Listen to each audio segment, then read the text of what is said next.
A while back, I tweeted out an idea about a Harry Potter TV universe, and it got way more traction than I thought it would. Seeing how many people responded to it, I thought it might be fun to dive a little bit deeper in a video and give you guys my pitch for a Wizarding World TV universe. A lot of people thought this was going to happen when it was leaked that HBO was working on a new Harry Potter property, but that of course turned out to be the reunion special, which was also great, but I definitely got my hopes up for a new Harry Potter series. The Fantastic Beasts films are the only new Wizarding World content right now, and they've been met with a lot of backlash. They aren't terrible. I actually think they're pretty good, which might be a hot take, I don't know. But they certainly are not on the level of the original movies. At the moment, we're unsure what the future holds for the sequel series, so in the wake of that, let's take a look at how I would rebuild a Wizarding World TV universe. Before we get into it though, this video is brought to you by Manscaped.com, the global leader in men's grooming tools and hygiene. Men's grooming has come a long way in the past few years, and Manscaped is a big part of that. Introducing the Platinum 4.0 Grooming Kit. They give you so many incredible products, like the Manscaped Body Wash 2-in-1 Shampoo and Conditioner, which helped me cut my shower time in half, and which is also made with all natural hydrating ingredients. They also give you Manscaped's new aluminum-free stick deodorant, which will keep you fresh all day. So whether you're going out for business or going out for a social calling, these products make sure you smell your best. And that's not all they give you. One of the best things included in this package is the Lawnmower 4.0 electric trimmer and the Weed Whacker nose and ear trimmer. These products are built smart, they're waterproof, cordless, and made with skin-safe technology to reduce nicks and cuts. When you opt into the Peak Hygiene plan, you can get all of your favorite Manscaped product replenishments sent straight to your door hassle-free. Manscaped is also hooking you up with a bunch of freebies with the Shed Luxury Travel Bag and a free pair of Manscaped anti-chafing boxer briefs. Simply go to manscaped.com today and get 20% off, plus free international shipping, and on top of that, 2 free gifts when you use promo code MovieFlame at checkout. That's 20% off, plus free shipping and 2 free gifts with the promo code MovieFlame at manscaped.com. So where do we start? Well, that's easy. You start with the source material, the original 7 books. As amazing as the Harry Potter movies are, they definitely have some huge problems. I've bashed a few of the films, but I've also praised them, probably more than anyone on YouTube, to the point where people say I'm going too far with my love of them, which maybe I am, but sue me.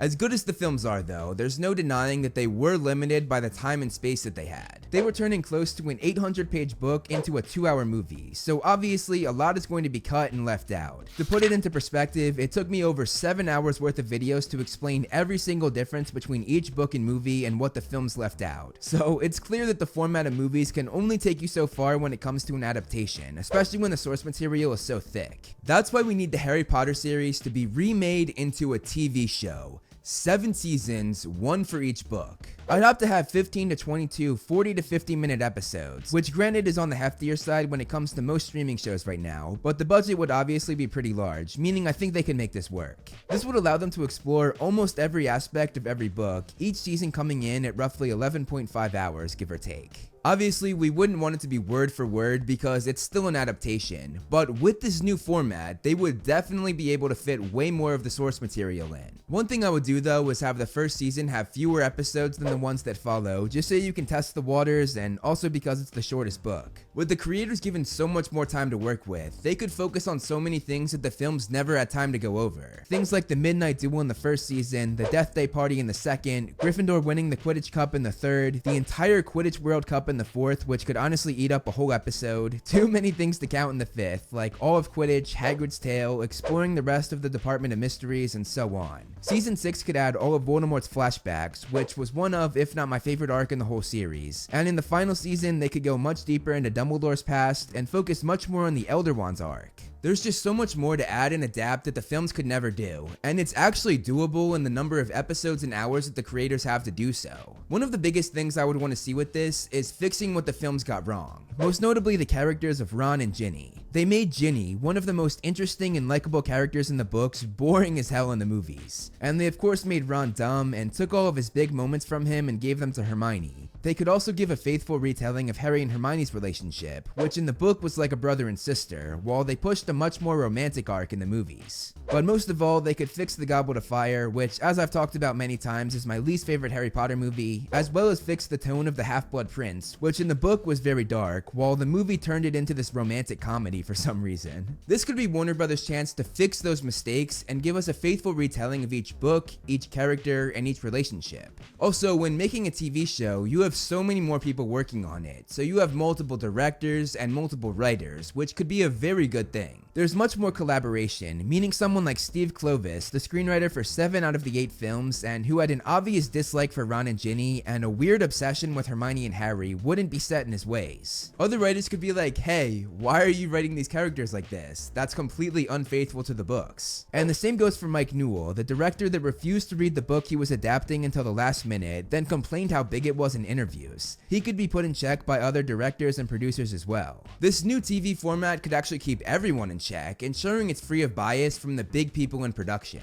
Now, obviously, it would be sad to have a new cast, especially for the trio, but I actually have a cool idea for that. They could go the Superman TV show and movie route, which, if you don't know, they have a tradition of bringing actors who worked on previous Superman properties to come onto the new shows or movies. For example, Annette O'Toole, who played Lana Lang in Superman 3, came in to play Clark's mother, Martha Kent, in Smallville. Or Dean Cain, who played Superman in the show Lois and Clark, came in to play Kara's father in Supergirl. I think it would be really cool if Daniel Radcliffe came in to play James Potter in flashbacks or during the Mirror of Erised scene, or if Emma Watson came on to play Sybil Trelawney, taking over the role from Emma Thompson, the actress that Watson looked up to most while filming the Potter movies. It would be a small but very fun way to pay respect to what came before it.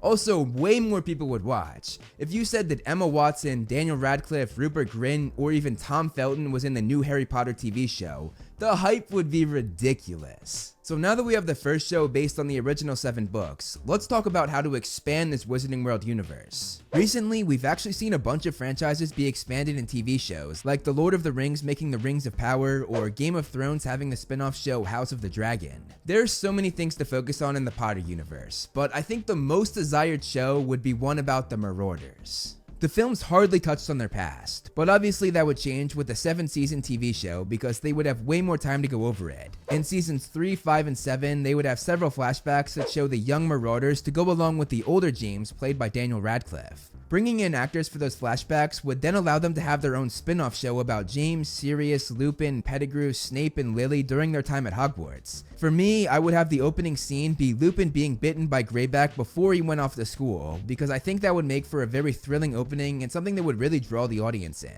On top of the Marauders, they could also focus on Snape and Lily's relationship, and most notably for the Marauders, they could focus on them becoming illegal animagi and sneaking out of the castle to be with Remus in his werewolf form. I think the series would have a lot of potential, and having these actors and characters already be established in the original show, it would gain a lot of traction.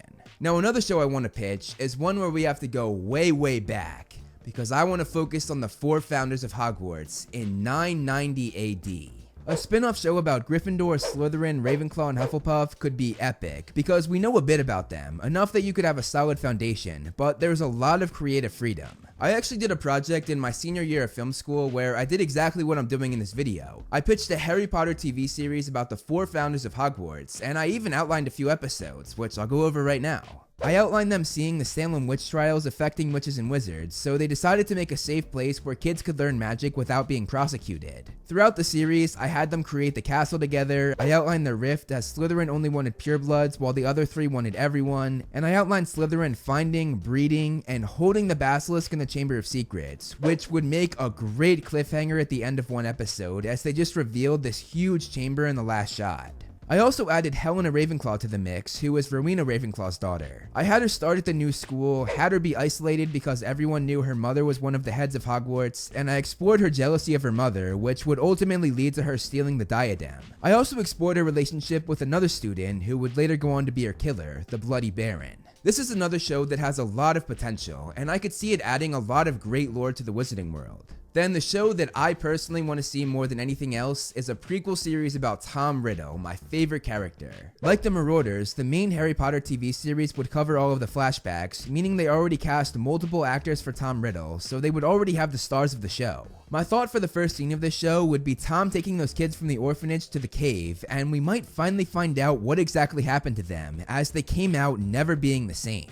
Then after the opening scene, we would cut to an older Tom Riddle at Hogwarts and follow his journey there, how he made a group of friends who would later become the Death Eaters, explore his relationship with Slughorn, seeing him open the Chamber of Secrets, which would use the same set as the Four Founders series, and of course framing Hagrid. I think I would have this series have a similar formula to the show Arrow, where you follow him years later, but throughout each episode, we have another story going on way before, where we learn about his mother's story, then later his time at the orphanage as he tormented the other kids, which would also go off the opening scene, and also Tom discovering his magical powers and his ability to speak to snakes. With all of the memories we saw in the Half-Blood Prince, this show was a good outline of where to take it, but it could also greatly expand on his character, adding new details, new characters, and just exploring his evilness. A lot like the show Hannibal, which just so happens to star Mads Mikkelsen, who plays Grindelwald in the Fantastic Beasts films. So far we have the main series and 3 prequels. So what we need to add now is a sequel series, and I know just the character to focus on: Teddy Lupin.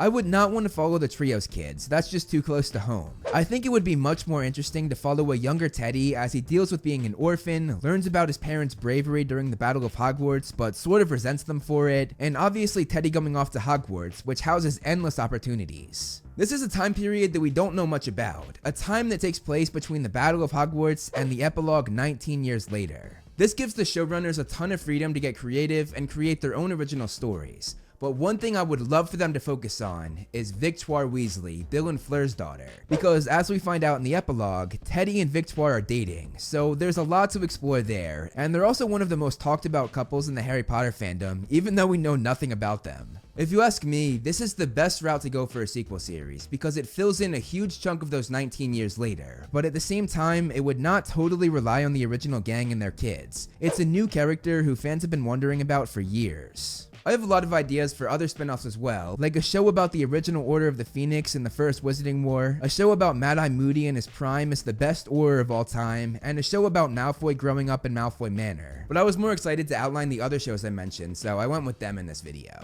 But those other ideas are definitely more ways to expand this Wizarding World universe, which I think could grow massively big. Either way though, the Wizarding World holds so much potential, and compared to other franchises, it's barely been touched. Streaming services would be all over this if it ever got started, especially if J.K. Rowling was involved. I mean, for crying out loud, HBO Max and Peacock got into such a big bidding war for the 8 movies that they both realized they couldn't afford it and now split having the films switching off every 6 months or so. So whether it's HBO Max, Peacock, Netflix, Hulu, heck, even Disney Plus, any streaming service would love to take on the Wizarding World. So that's my pitch. Let me know what you guys think.